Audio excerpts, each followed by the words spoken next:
Bonjour et bienvenue à l'acte 2 du tribunal de l'actualité, votre émission d'analyse et de décryptage. Merci d'être fidèle au programme des médias leaders Twi TV et Watt FM. Vous le savez, nous sommes également accessibles en streaming sur Facebook et en replay sur YouTube. Je suis Adam Scalet Ouedraogo, président de ce tribunal. Avec moi ce matin, mes acolytes de toujours les juges au siège, Bernard Bougma, Geoffroy Ouaha. Bonjour et bienvenue. Bonjour président Ouedraogo, bonjour juge Ouaha, bonjour madame, monsieur.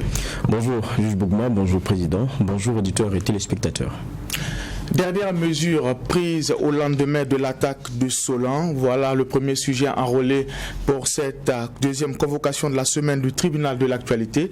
Nous allons également jeter un coup d'œil du côté du Mali où le colonel Assimi Goïta a été officiellement installé dans ses fonctions de président de la transition. C'était hier à Bamako. Une investiture qui intervient au lendemain de sanctions prises par la communauté internationale. La dernière en date, la suspension temporaire de la France par la France de ses opérations militaires conjointes avec les forces maliennes. Une annonce inattendue et forte. Décryptage avec les juges au siège. Ça sera après la première virgule, les avant-propos.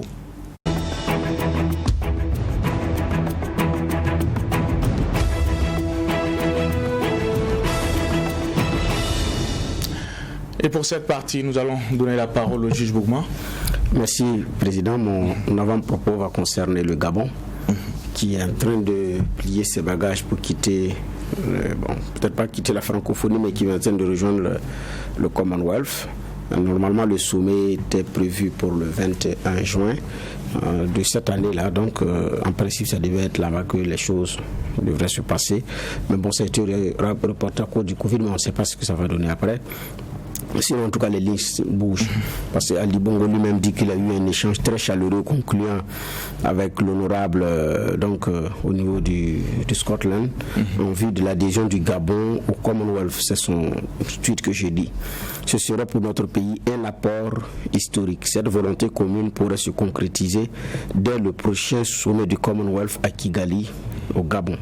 À Kigali, pardon. Donc, c'est un hashtag, donc à Kigali. Donc, c'est-à-dire que le Gabon toque à la porte, comme le Rwanda l'a fait en 2009. Et puis, ça va être le troisième pays donc, qui rejoint le Commonwealth, mais qui n'était pas au départ colonie anglaise forcément. Donc, lui parle d'apport historique. Et bon, moi personnellement, je parlais de tournant historique parce que le Gabon aussi est présenté comme l'un des précarés de la France, pour ne pas de la France-Afrique, sur le continent noir. Donc, un Gabon où on disait que les présidents Oufoué de la Côte d'Ivoire, un autre précaré, et le président Omar Bongo, donc le père d'Ali, avait aussi, ces deux-là avaient la capacité de faire et de défaire des ministres en France, compte tenu de leur acquaintance, de leur force et parfois qui sont aussi des bras financiers de la campagne de certains présidents, arrivaient à récuser certains ministres, notamment au niveau du département Afrique, au ministère des Affaires étrangères et autres. Vrai ou faux, en tout cas, c'était des messieurs très influents. Précarés aussi parce que ce sont des pays sur lesquels la France règne par rapport à chaque situation géographique. Mais ici, si le Gabon rejoint le Commonwealth, c'est effectivement un tournant décisif. Et c'est aussi d'ailleurs un processus qui a commencé pratiquement il y a 10 ans, puisqu'il faut se préparer. Donc il faut se préparer avant de pouvoir effectivement faire le pas. Donc accepter de faire de l'anglais une deuxième langue. Donc Ali Bongo s'exprime d'ailleurs rarement maintenant en français. Toutes ses sorties c'est presque en anglais. Et puis bon voilà. Donc ici, je dis c'est historique parce que ce qui est important aussi, c'est dire que des pays africains arrivent à choisir librement avec qui effectivement faire affaire, quelle organisation intégrer. Ça c'est déjà ce qui est bien, c'est déjà cette première étape qui est bien. Parce que le Commonwealth c'est une autre façon de faire qui est différente de la francophonie. Quand on prend la colonisation, les deux, que ce soit les colonies britanniques et françaises, n'avaient pas la même façon d'être administrées. Vous avez le direct rule au niveau des colonies françaises et vous avez le indirect rule au niveau des pays anglophones. Ce qui fait que quand on regarde les pays anglophones, se sont vite émancipées compte tenu de ce qu'on leur a appris très tôt à s'assumer et ils ont été formés pour s'assumer eux-mêmes, pour être eux-mêmes d'abord leur propre solution. C'est pourquoi quand on regarde, quand on fait le classement Afrique, sur certains aspects, le Ghana est très loin devant la Côte d'Ivoire, alors que si ça allait être les mêmes conditions, ce n'était pas évident que le Ghana batte la Côte d'Ivoire et la Guinée-Conakry en termes de classement sur le plan de développement. Mais regardez les pays dont je parle, regardez la Guinée-Conakry, avec tout ce qu'elle a, elle est où? Donc c'est aussi le système de colonisation qui est resté. Parce que nous, on ne nous a pas travaillé à nous émanciper. Et nous aussi, on n'a pas eu le courage aussi de le faire. Donc, il faut à un moment donné reconnaître qu'à un moment donné, la responsabilité nous incombe. Le Rwanda de Paul Kagame, à un moment donné, a eu le courage de s'affranchir. Donc, après tout ce qu'on vous a infligé comme traitement, vous avez accepté ou pas. Mais après aussi, c'est vous qui déterminez en fonction de ce que vous voulez être, en fonction de qui vous voulez, avec qui vous voulez travailler et faire un choix libre. Donc, oui, il y a une France qui a fait ci, oui, il y a une France qui a fait là. Mais en attendant, nous-mêmes, nous voulons quoi? Nous voulons aller où? Nous voulons parler de quoi? Avec qui? Pour faire des choix intelligent et opérant pour nous-mêmes. Et j'ai dit ça, c'est de notre propre ressort que le système colonial a fait si, oui, mais on n'y est plus. À partir de ce moment-là, c'est à nous de nous affranchir ou pas. Donc, c'est un choix du Gabon qui fait beaucoup de vagues parce que c'est quand même, j'ai dit bien, imprécaré. Et si le Gabon franchit ce pas, comment on appelle ça, ça ne va pas être. Je sais pas s'ils sont nombreux ces pays africains qui sont en train de se raser chaque matin et qui demandent à voir est-ce que j'avais comme avant-propos. Merci, Juge Bougma. Nous allons écouter ce que Juge va pour nous ce matin. Oui, merci Président. Bon, je vais aller au Nigeria avec cette guéguerre concernant Twitter, après que un tweet du président nigérian a été, on va dire comme ça, supprimé, parce que le contenu ne respectant pas certaines règles qui sont défendues notamment par ce réseau social-là. Et la riposte, elle n'a pas tardé, parce que le président nigérian a aussi décidé que Twitter ne peut pas continuer si lui ne devrait pas pouvoir envoyer certains messages. Et il avait même pris pour exemple certains de ses profondeurs qui avaient des messages un peu plus durs, même radicaux, qui passaient sur Twitter de façon beaucoup plus fluide, donc allègrement, alors que lui, sa personne, trouverait quelques injonctions données par ce réseau social. Et vous voyez comment le réseau devient très fort. C'est-à-dire à interdire des présidents de communiquer d'une certaine façon ou sur certains éléments. Vous voyez le pouvoir que ces réseaux-là commencent à avoir. Et ça, c'est très important. On ne va pas rappeler le cas de Donald Trump et tout. Donc, je veux dire qu'il y a ce pouvoir-là qu'ils ont aujourd'hui. Et la bonne nouvelle, c'est leur organe de régulation. Je parle de celui nigérian, NBC, c'est National Broadcasting Commission, qui a demandé aux médias de suspendre aussi leur intervention sur ce réseau social-là.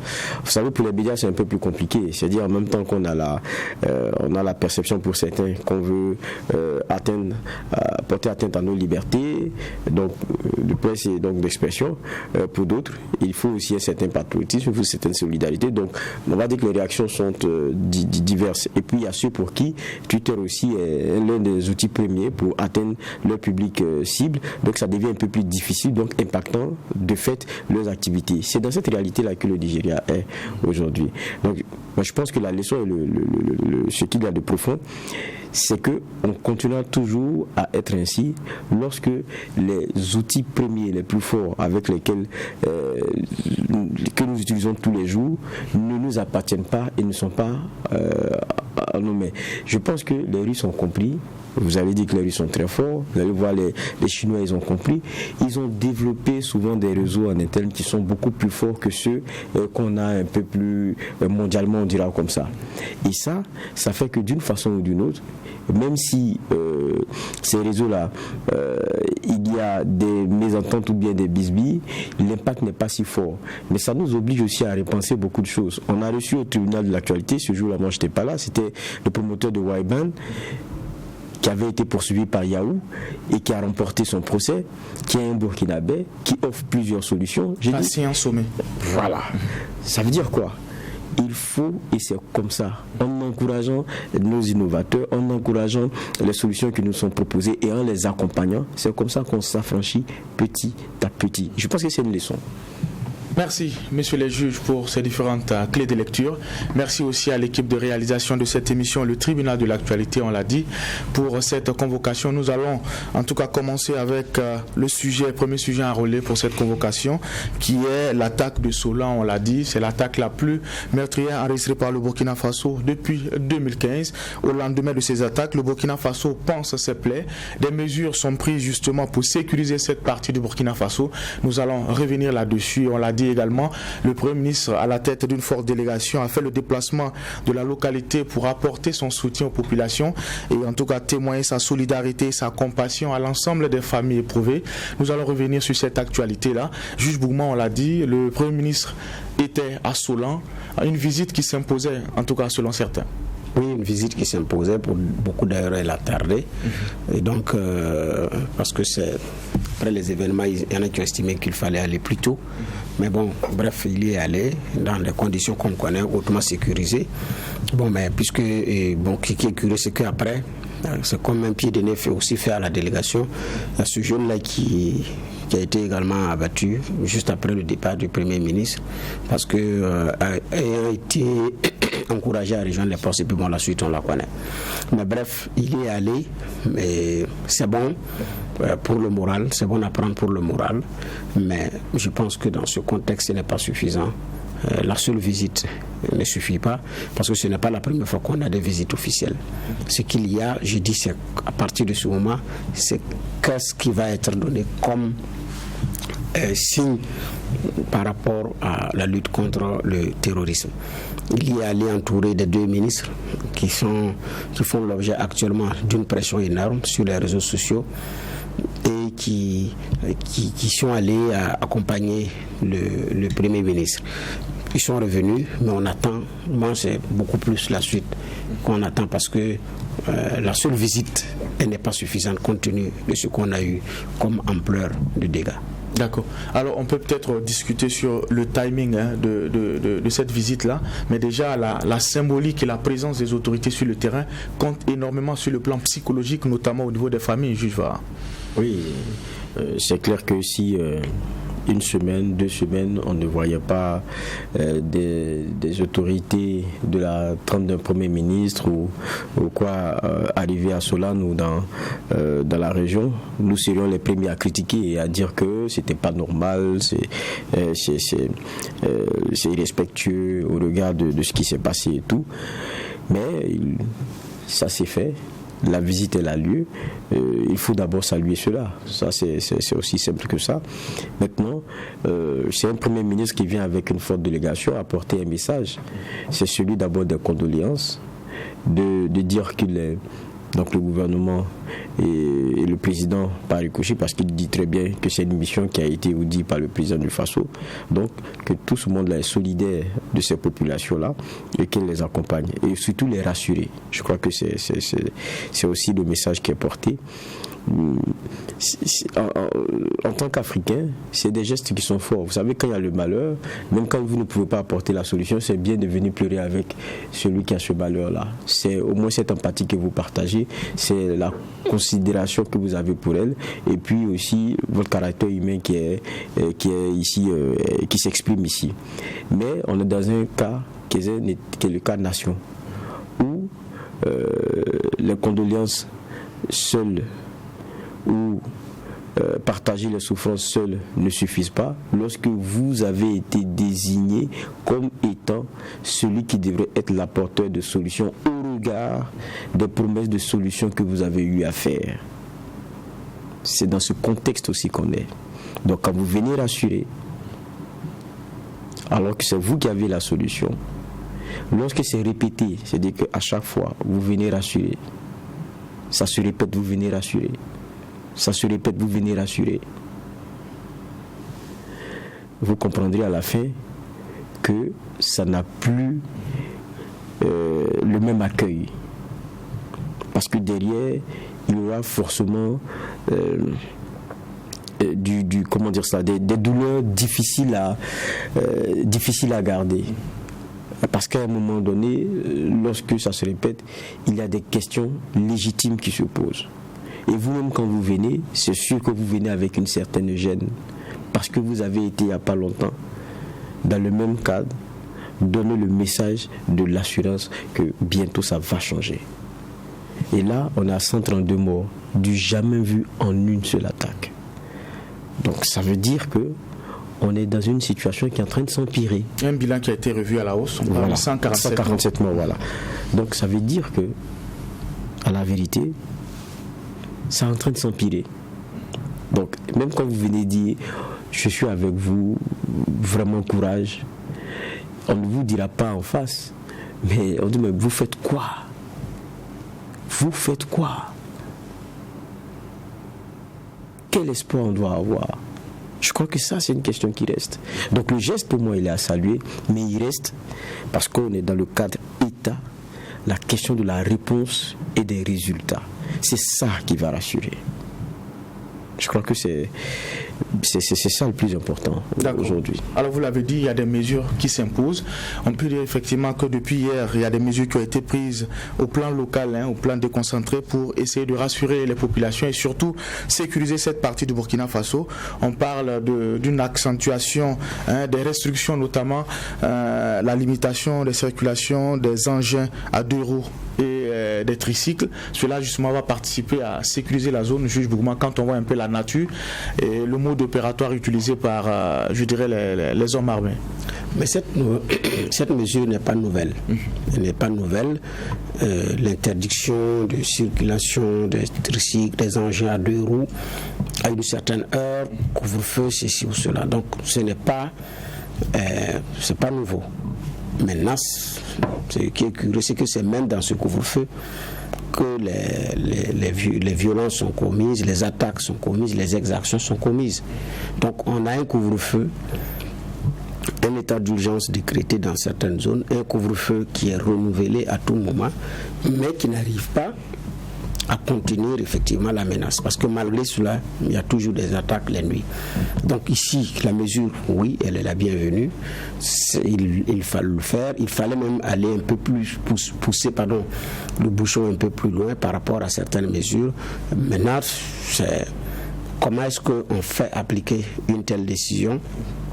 Qui est chargé de l'application? Qui est chargé de veiller sur cela? Avec quels moyens? Donc si vous avez une colonne la nuit, vous stoppez la colonne comment? Alors que c'est des gens qui circulent aussi les nuits, qui circulent parfois en plein jour et qui attaquent en plein jour. Ou vous voyez quand il y avait les rencontres avec les vidéos qui ont circulé où les terroristes venaient rencontrer les populations pour échanger et poser les conditions de la collaboration, pour ne pas dire de la cohabitation, mais ils sont repartis allègrement avec les motos, puis ce sont de longs fils. Mais comment est-ce que les choses se sont passées? Est-ce que les populations qui les ont reçus ont signalé qu'ils sont actuellement avec nous? Et quand ils ont fini, ils ont pris tel chemin, et qu'en a fait l'autorité? Parce que je me dis quand même que pour une telle cohorte qui décale, qui part dans une localité pour un entretien, où ils sont visiblement très à l'aise. Et puis c'était un dialogue, disent ce qu'ils veulent les autres. Et puis après, qui retournent également, qui font des accolades, qui papotent. Et on sent que c'est des gens aussi qui se connaissent dans la localité. Et puis qui repartent. Et là même c'est en plein jour. Avec des armes en bandoulière. On n'a pas pu stopper ça. Donc la nuit, ils arrivent à taper. On n'a pas pu juguler. Donc quand ils venaient taper dans cette zone qui sous couvre-feu aussi. Donc moi je n'ai pas dit de ne pas prendre la mesure, c'est pas ce que j'ai dit. Mais aujourd'hui j'ai dit que c'est quel moyen on a pour pouvoir faire respecter la mesure. C'est le plus important. Ce n'est pas aussi pour continuer à affaiblir davantage un appareil, non, pas du tout. Mais je me pose des questions au regard des faits et de la réalité terrain. Mais en même temps, les motos viennent d'où? Qui livre les motos? Qui leur vend les motos? C'est une question fondamentale. C'est avec qui ils achètent. Donc, c'est une autre question qui est là parce que c'est en même temps une filière. Il y a beaucoup de personnes qui gagnent à travers la filière. Il y a des cabinets militaires qui gagnent. Il y a des cabinets civils qui gagnent. Il y a des experts qui gagnent. il y a aussi ceux qui vendent de l'armement qui gagnent, ceux qui vendent des vivres qui gagnent, ceux qui vendent et parfois des produits pharmaceutiques, des antidouleurs. Il y a des antidouleurs aujourd'hui, vous les cherchez en pharmacie, vous allez souffrir. Si l'ordonnance n'est pas rédigée dans les règles de l'art, on ne vous vendra pas le produit. Parce qu'il y a des produits, des antidouleurs qui sont sous surveillance stricte aujourd'hui par les forces de défense et de sécurité. Les pharmaciens savent. Bon, vous allez faire le tour de Ouagadougou, on vous dit que le produit n'est pas là, parce que quand ils regardent l'ordonnance, s'ils doivent vous vendre ça, ils savent. S'ils ne doivent pas vous vendre, ils savent également. Donc il y a toute cette chaîne-là également qui fait partie de l'eau. Donc il y a des antidouleurs également qui payent. Ensuite, ça c'est sur l'aspect médical. Antidouleurs, les produits de soins pour la prise en charge des blessés, ça ils le font. Mais aussi, il y a les moyens roulants. Et le jus, le carburant. Ils payent avec qui? Ils prennent avec qui? Pendant l'opération, après Otapouanou, Dofou, pendant l'opération Dofou, il y a beaucoup de complices qui avaient été pris, qui sont des revendeurs, qui leur vendent des vivres, du carburant, parce qu'ils payent cash, et parfois ils ne prennent pas de la monnaie d'ailleurs pour la plupart des cas, selon les témoins qui ont été, comment on appelle ça, donnés. Donc il y a toute cette chaîne-là. Maintenant, les moyens de locomotion, les tricycles, les motos, qui sont parfois très neuves. Donc c'est-à-dire c'est des acquisitions qui sont récentes. Donc toute cette filière-là, comment est-ce qu'on jugule ça? Comment est-ce qu'on règle cela? Ça fait partie du problème. Est-ce qu'aujourd'hui on a la décision courageuse de dire bon, à partir de cet instant jusqu'à telle X date, tel produit vendu dans telle localité, la vente est suspendue ou interdite? Et est-ce qu'on a la capacité de faire la capacité de faire respecter entre les trois pays? Parce que comme les frontières étant ce qu'elles sont, c'est facile de ne pas payer ici mais d'aller payer dans un autre pays. Donc s'il peut acquérir la moto au Mali ou au Niger, il peut traverser allègrement la frontière. Et même mieux, il peut aller l'acheter à Lomé, puisqu'on y vend aussi des motos. Il peut aller acheter en Côte d'Ivoire, on y vend des motos. Donc ce n'est pas, il y a des réalités qui engagent plusieurs pays. Alors qu'en même temps, c'est une filière, c'est un poumon, c'est de l'argent. Donc la contrebande du carburant, c'est beaucoup d'argent. Il y a beaucoup de gros bonnets qui sont dans la contrebande du carburant. Les barils qui s'explosent à Ouaga par moment ici, ou qui sont... Mais c'est des gros bonnets qui se cachent, c'est des camions-citernes. En fait, état de ces camions-citernes que la douane a arrêté, je crois, la semaine dernière. Mais qui arrive au Burkina, qui remplit les formalités, le camion-citerne vous dit que lui, il est en transit. Les papiers, c'est pour transiter. Sauf que quand il arrive sur le territoire burkinabé, il trouve un angle mort, il change les plaques d'immatriculation pour déverser ce carburant-là dans le marché noir des hydrocarbures au Burkina Faso.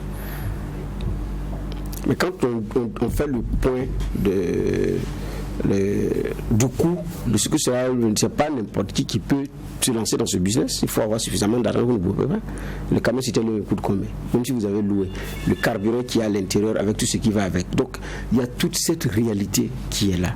Donc c'est transnational, c'est transfrontalier. Donc des mesures oui à prendre, mais se donner les moyens de pouvoir les faire respecter, et sans une collaboration, une bonne intelligence des États voisins et même des autres États qui ne sont pas concernés directement par les attaques terroristes, notamment les pays côtiers.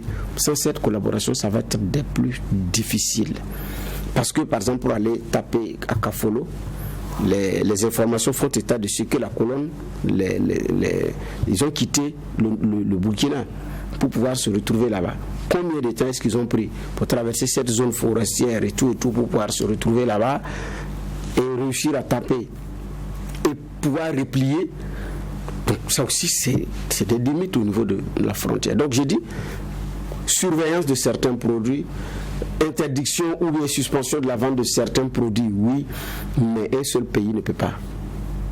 C'est pas possible. Un seul pays ne pourra pas, parce que compte tenu des réalités aussi de nos frontières. D'accord. Alors, juge Bouma l'a dit, il faut prendre des mesures pour parer au plus pressé, mais il faut aussi s'inscrire dans quelque chose de structurel pour justement permettre une sécurisation dans une longue durée de ces zones-là. Oui, c'est clair.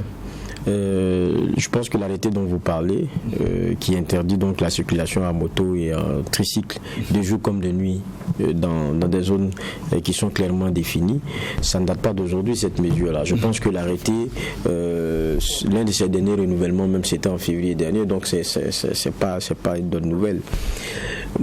Je crois que avec Michael Tougri qu'on avait à Dori, il y avait l'envie des populations de, je ne sais pas si ça a pu se faire en définitive, de manifester contre le couvre-feu. Mais pourquoi? L'argument c'est quoi? C'est que un couvre-feu qui ne sert pas, à quoi ça sert? C'est-à-dire que pour employer le langage de la rue, Solan est attaqué quand? C'est en plein couvre-feu. C'est en plein couvre-feu. Solan est attaqué en plein couvre-feu. Ça veut dire que vous êtes censé rester chez vous, donc personne ne doit être dehors.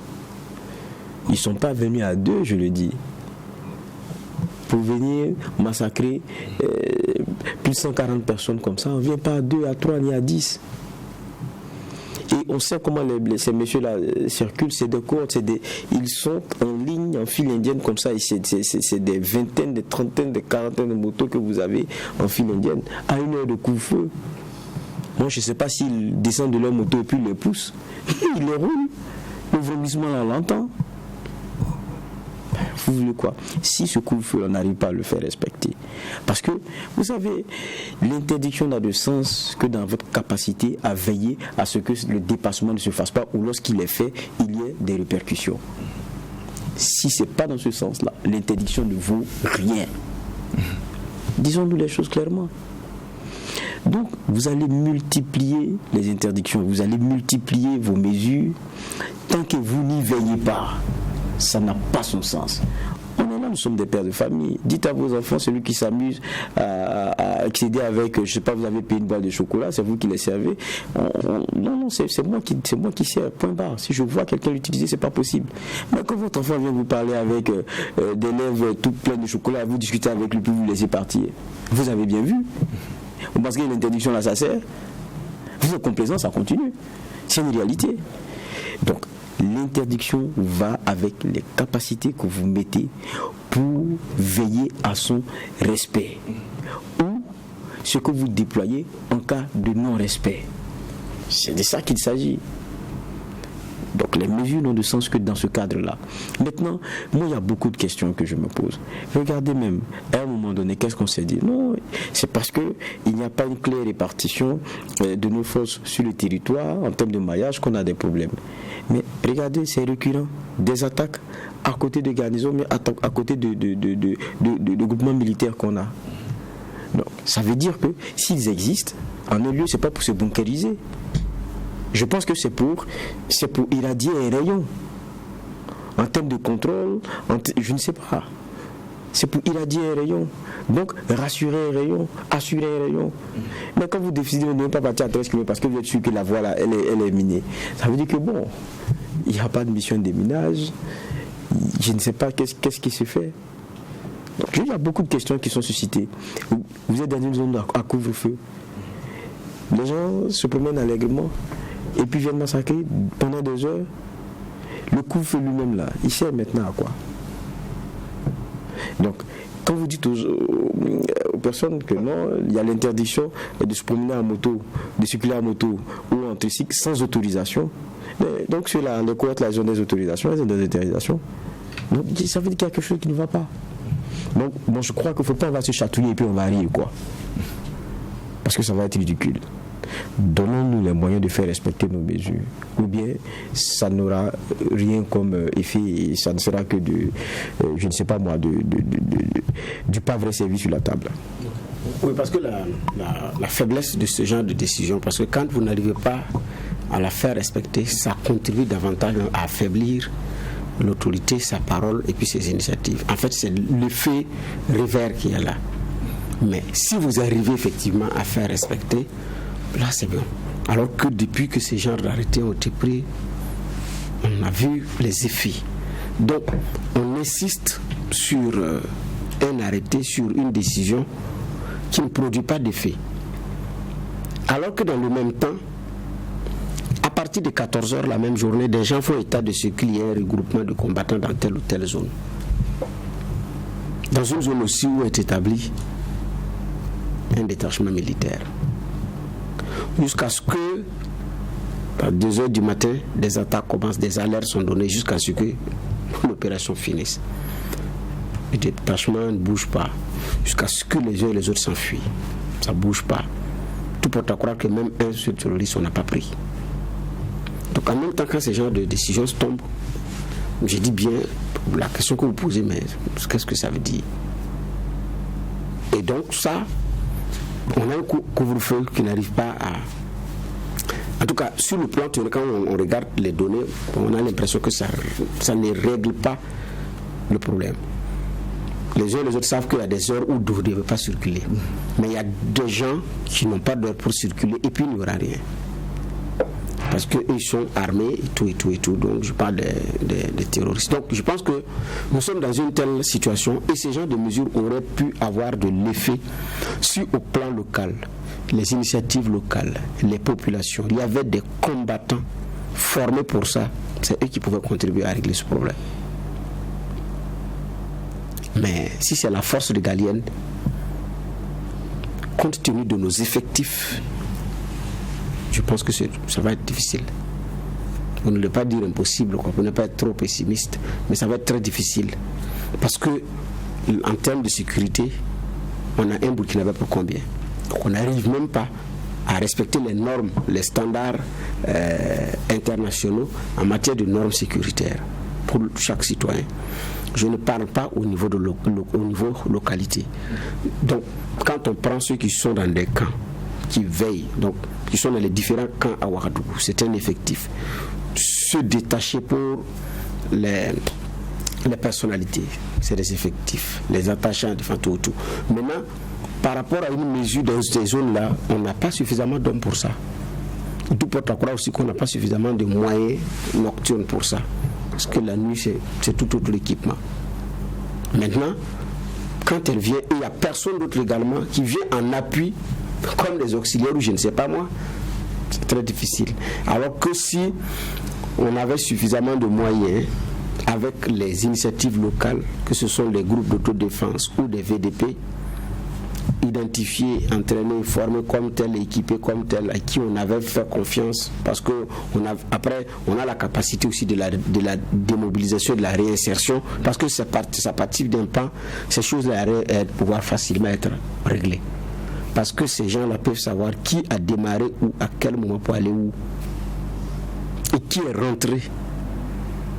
Mais elles observent impuissantes ces personnes, elles appellent l'autorité pour dire que, attention, nous on est dans tel village, mais de l'intérieur on sent des vrombissements de moteur et on voit il y a une colonne qui passe vers telle localité mais qui a pris telle direction.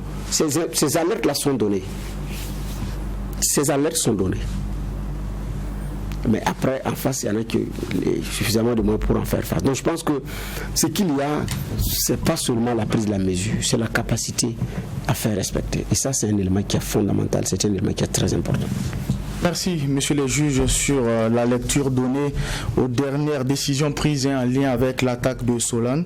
On l'a dit, il y a des mesures de restriction, notamment en matière de circulation dans cette zone-là. Nous allons passer à une autre actualité, cette fois-ci au-delà des frontières du Burkina Faso, et on l'a dit à l'entame de l'émission, le colonel Assimi Goïta a été officiellement installé dans ses fonctions de président de la transition, c'était hier à Bamako. Alors cette investiture intervient au lendemain des sanctions prises par la communauté internationale. Et la dernière en date, c'est la suspension temporaire par la France de ses opérations militaires conjointes avec les forces maliennes.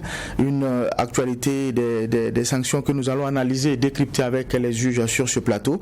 Alors, juge Bougma, on l'a dit, Assimi Goïta reçoit ses attributs de président de la transition.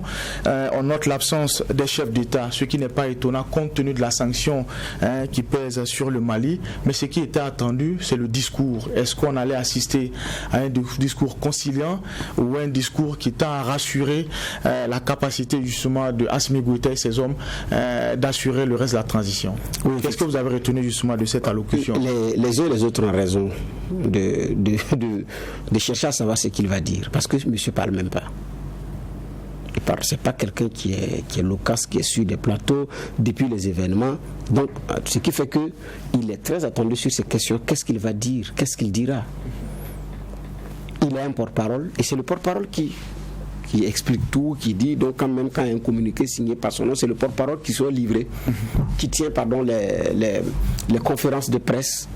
Mais monsieur lui-même, c'est quelqu'un de très réservé, qui ne parle pas. C'est l'attitude du soldat, quoi. Donc, il y a des militaires qui parlent, mais lui, comme on le dit, il est vraiment dans son coin, mais il sait ce qu'il veut, il a toujours un tour de passe dans sa tête, et c'est ce qu'il est arrivé. Donc aujourd'hui, il rentre dans la plénitude de ses fonctions parce qu'il les exerçait déjà sans les avoir, officiellement je me dis. Parce que quand on voit comment est-ce que lui et ses hommes ont manœuvré pour aider entre griffes IBK à descendre, tenir bon, jusqu'à pouvoir faire choisir un militaro-civil ou un civilo-militaire, parce qu'on ne sait pas comment définir Bandao, avoir un premier ministre et puis commencer une transition, arriver à se caler dans la posture du vice-président, avec en même temps son cabinet militaire de Kati qui est là, qui n'a pas été démantelé, même s'ils disent que ça a été dissous, qui a la possibilité d'aller vérifier, et qui, voyant venir les choses, anticipe, parce que Goïta savait que si Bandao et Wan, qui avaient renouvelé le gouvernement, commençaient à exercer, les premiers à être arrêtés, ça va être eux, pour des tentatives de déstabilisation. L'accusation allait être portée. Donc, ils sont avertis, ils ont les services de renseignement, ils savent, ils anticipent, et puis ils mettent fin à la récréation, et maintenant, il assume sa transition. Donc, un tel monsieur, quand il a une sortie officielle, il sera naturellement très attendu, et c'est ce qu'il a donné de voir hier, déjà même par son attitude physique qui a changé de but en blanc. Donc ça aussi, c'est ce message qui a été envoyé pour incarner les nouvelles fonctions de chef de l'État. Donc président de la République, chef de l'État. Suspendu, oui, mais la suspension, elle est normale parce que c'est le principe. Et donc c'était pour éviter de sanctionner qu'il fallait trouver les termes comme démission assistée et autres. Sinon, dès lors qu'il y a un coup d'État, la suspension, elle est automatique. Et ceux qui font le coup d'État savent à quoi s'en tenir. C'est pourquoi si vous n'êtes pas prêt, il ne faut pas oser. Mais ils avaient aidé IBK à descendre, sauf que ceux qui ont aidé Bandao à venir, certains ne l'ont pas aidé à finir la transition malienne. Ce que Mba Michel avait compris à Ouaga, lui n'avait pas compris ça à Bamako. Et comment on appelle ça? Ça se perd cache, et c'est ce que nous avons observé. D'accord. Alors, il faut dire que le président de la transition a pris l'engagement de respecter la charte de la transition. Il a également lancé un appel à la solidarité internationale. Pour beaucoup, c'est un message lancé à la France, comme on l'a dit, a décidé d'arrêter temporairement ses opérations militaires avec les forces maliennes sur le terrain. Comment vous analysez justement ce message-là et justement la sanction prise par les autorités françaises? Bon, les sanctions prises par les autorités françaises, bon, ce qu'on avait déjà abordé un peu sur ce plateau-là, bon, la France elle est libre de continuer ses opérations conjointes avec le Mali ou pas, c'est elle qui décide. Maintenant, c'est les Maliens aussi qui ont accepté que cette France, comme dans beaucoup de nos pays, puisse installer ses troupes, ce qui, dans certains pays indépendants, est de l'ordre de l'inimaginable, de l'inconcevable, de l'inacceptable. Mais ça pion sur lui sa valeur ici. Donc ça fonctionne comme ça. La France a au moins le droit de décider de continuer ou pas.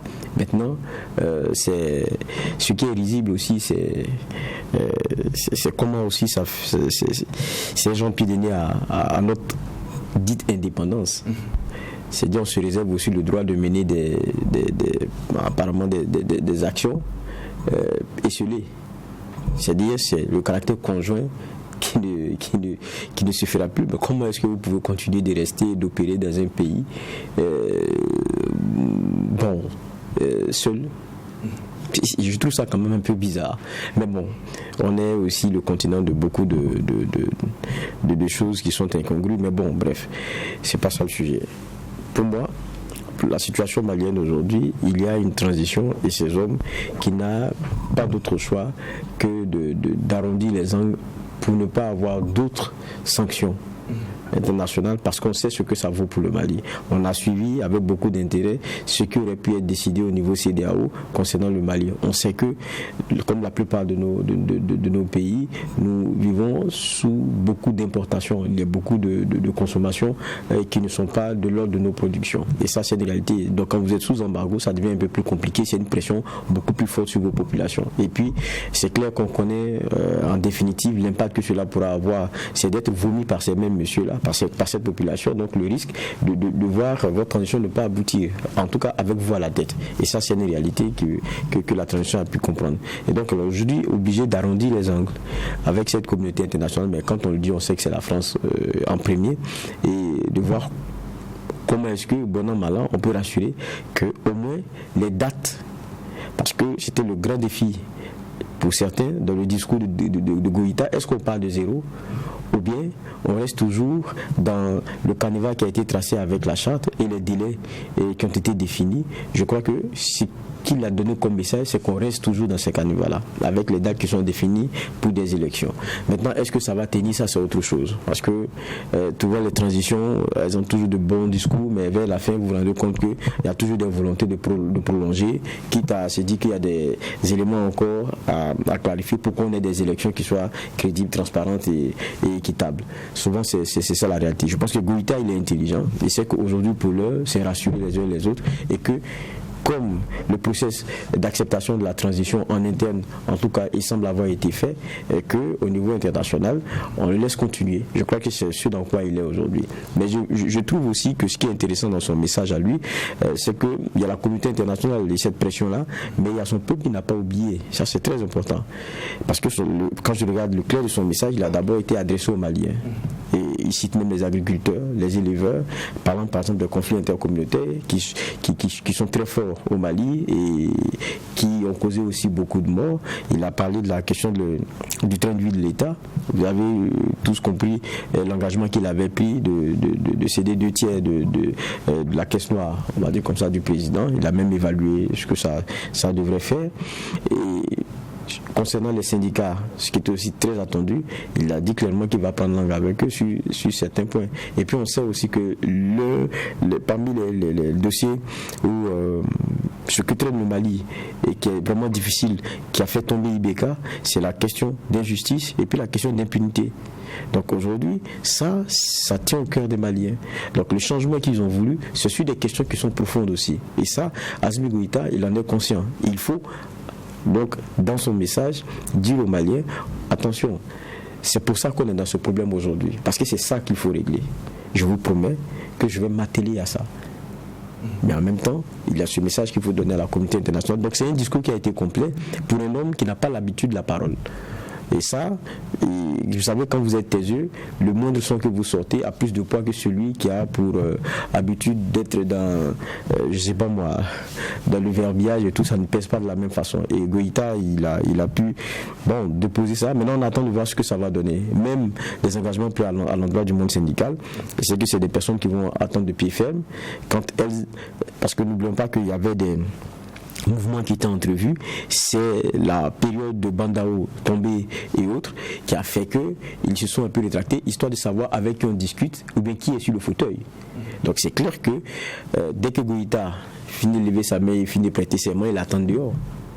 Et c'est pas pour rien qu'il a envoyé ce message. D'accord. Alors, depuis le début de cette crise-là, on parle de plus en plus d'un rapprochement entre les nouvelles autorités maliennes et la Russie. Avec ces sanctions de Paris-là, cette option ne peut pas être de plus en plus créditée. Juge Bouma. En fait, ce qu'il faut savoir, c'est qu'il y a une longue histoire de collaboration entre le Mali et la Russie, qui ne date pas d'aujourd'hui. Ce qui fait que beaucoup d'officiers maliens, d'officiers supérieurs ont été formés au Mali. Donc ces choses-là également sont connues. Ça dit que ce n'est pas que ça a commencé avec IBK ou pas. Mais maintenant, avec la question du terrorisme, les rapprochements se sont davantage renforcés. Et donc, ce qui fait que on assiste à ce qui est en train de se passer. Mais par rapport à la suite, avec ou sans la Russie, dès lors qu'il y a un coup d'État, la France suspend sa coopération. Sauf maintenant à vouloir louvoyer comme au Tchad, ou à violer les relations comme en Côte d'Ivoire où c'était flagrant. Alors que les termes de la coopération avec la Côte d'Ivoire, quand le territoire ivoirien est annexé, agressé, la France devait intervenir. Donc pendant la rébellion, elle n'est pas intervenue. Alors qu'au Tchad, elle est intervenue dans la rébellion pour stopper les rebelles. Et ça, elle n'a pas fait ça en Côte d'Ivoire. Au Mali, quand la colonne déferlait sur Bamako, elle a stoppé. Mais en Côte d'Ivoire, la France n'a pas fait ça. Et qui était une violation flagrante des accords qui lient les deux pays que Gbagbo avait dénoncés. Mais maintenant, pour revenir effectivement au cas malien, dès lors qu'il y a un coup d'État, ce sont des suspensions de principe. Maintenant, il y a des pays qui ne s'embarrassent pas de cela pour continuer leur collaboration, leur coopération.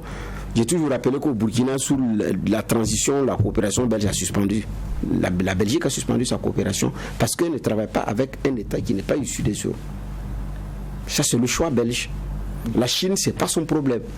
Le président dictatorial, le président ceci, la Chine, ce n'est pas son problème. Elle dit qu'elle n'y interfère pas et ce n'est pas son problème. Donc, les États n'ont pas les mêmes façons de fonctionner. Donc, la Russie, c'est pareil. Ce qui fait que, effectivement, avec cette situation, la Russie gagne en même temps du terrain parce qu'au niveau du Mali, son capital sympathie augmente en même temps. Parce qu'ils vont se dire, voilà, vous nous abandonnez au monde, nous avons le plus besoin de vous parce que les hommes que vous avez, qui sont là, c'était vos éléments. Dès lors que nous voulons nous assumer, vous partez. Ah, donc maintenant, c'est comme ça. Quand Ibeka descendait, vous n'aviez pas su que c'était un coup d'État. C'est maintenant, vous savez qu'il y a eu un coup d'État au Mali. La légitimité de ces États, de toutes ces organisations, CEDEAO qui gravitent autour du Mali, leur légitimité prend en même temps un coup. Dans le même temps, la Russie gagne en force. Mais maintenant, c'est à l'épreuve de terrain qu'on saura apprécier sérieusement les retombées de cette coopération qui s'est davantage renforcée avec le Mali. Mais en même temps, le Mali aussi a besoin de partenaires, a besoin de soutien. Donc, ne vivons pas en vase clos. Le Mali ne peut pas. Et même quand la France suspend, ce sont les opérations militaires. Elle n'a pas dit qu'elle suspend la coopération, même militaire. L'Union civile, elle a dit qu'elle suspend les opérations militaires. Elle n'a pas suspendu la coopération civile, économique et tout. Là, les machines continuent de tourner à plein régime. Les entreprises françaises continuent de faire du chiffre. Mais ce sont les opérations militaires, les opérations de sécurisation qui sont suspendues. Ça ne veut pas dire aussi que les militaires maliens, les militaires français en poste au Mali ne font toujours pas de l'activité d'information, de renseignement, tout. Non. C'est maintenant comment est-ce qu'on collabore par rapport à la traque contre les terroristes. C'est toutes ces questions-là maintenant. C'est toutes ces questions, qu'il faut voir. Parce qu'au temps fort de la crise, quand Ibeka a été débarqué, l'UEMOA avait commencé à étouffer économiquement le Mali. Et ça a été pesant à un moment donné. Et des pays comme la Côte d'Ivoire d'Alassane Ouattara avait été intraitable sur le sujet, n'avait pas voulu. Certains avaient envisagé d'ailleurs un appui, comment on appelle ça, une opération militaire pour chasser ces jeunes en griffe comme ils les appelaient, pour pouvoir installer rétablir. Il y en a qui avaient pensé à rétablir Ibeka. Au moment où des pays comme le Burkina disaient, il ne faut pas rêver. C'est hasardeux. C'est contre-productif à la limite. Donc aujourd'hui, quel peut être également l'impact sur le Mali à son image qui prend un coup. Maintenant, il y a certains pans de la coopération qui s'arrêtent. Donc, parce que la coopération multilatérale et bilatérale, est-ce que ces autres éléments-là de la coopération multilatérale, est-ce que ça va continuer à travers les ONG, à travers les organisations, à travers. Parce qu'il y a des organisations qui sont en même temps liées à l'Union africaine, à la CEDEAO, à l'ONU, et j'en oublie.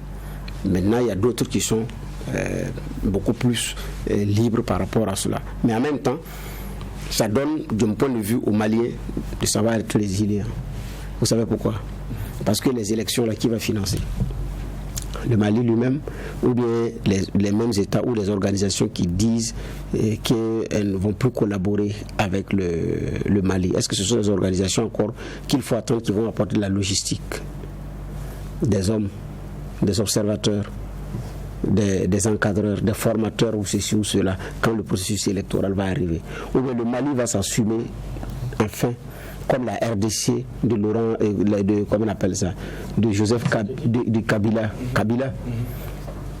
et qui a eu en son temps le courage de dire aux observateurs qui venaient, non, c'est bon, on n'en a pas besoin, on a suffisamment de ressources pour pouvoir encadrer les élections, on n'en a pas besoin, et qui a assumé aussi la plénitude de ces résultats quand les gens ont commencé à taper, non.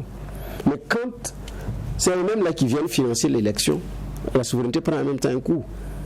Donc oui, on dénonce ceci, mais il faut aussi pouvoir s'assumer jusqu'au bout, parce que le Mali nouveau va s'inscrire à partir de comment est-ce que sa transition va terminer et avec qui, et qui va financer les élections, et ça va être déterminant. D'accord. Alors c'est connu, l'intervention militaire de la France au Mali a toujours divisé l'opinion publique en France. Pour beaucoup, cette décision de Paris est purement politique, parce qu'on estime que Emmanuel Macron est déjà en campagne pour 2022. Oui, bon, c'est plus que politique maintenant. Moi je pense que le président Macron, c'est le président des Français et pour les Français. Je pense que Goïta qui a prêté serment, c'est le président des Maliens pour le Mali. Donc je crois que c'est une question d'intérêt. Ça peut se conjuguer, ça peut s'opposer, mais c'est une question d'intérêt. Donc je dis toujours que la question de l'esclavage, c'est d'abord dans la tête. C'est le confort, l'acceptation de ce qui nous guide soit décidé par quelqu'un d'autre. Tout le monde doit s'émanciper de son maître. Il n'y a pas à s'orgueillir d'en changer. C'est-à-dire que quitter un maître pour un autre maître, il n'y a pas d'orgueil dedans. Donc ceux qui pensent quitter la France pour la Russie, si c'est des coopérations, il n'y a pas de problème. Mais si c'est quitter le joug français pour un joug russe, c'est que nous n'avons rien compris. Parce que ce qui doit être déterminé en termes de développement, c'est par nous-mêmes. On ne développe pas, on se développe, pour traduire les propos de quelqu'un. Et retenons que le président français, là, c'est pour les Français. Donc, ils assument ce qu'ils veulent par rapport à leurs intérêts. La preuve, c'est la fin des missions, la suspension des missions conjointes avec le Mali. Ça ne dit pas que la France a arrêté, hein. Elle continue en solo militairement. Est-ce que c'est possible dans un pays indépendant? C'est pas insultant, ça? Mais qu'est-ce que peut Goïta aujourd'hui si ce n'est que arrondir les angles, sachant que la rupture totale pourrait créer d'autres éléments qu'il ne pourra pas maîtriser et qui pourraient être même contre-productifs pour le Mali?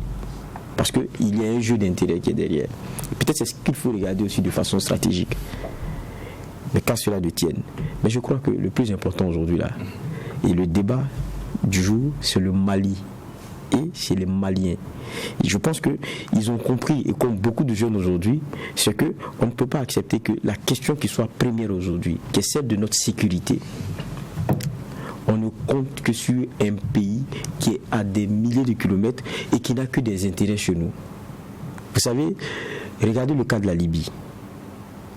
Il y a eu la guerre, il y a la guerre, mais les entreprises continuent de ponctionner le pétrole libyen et ça se bat là-dessus.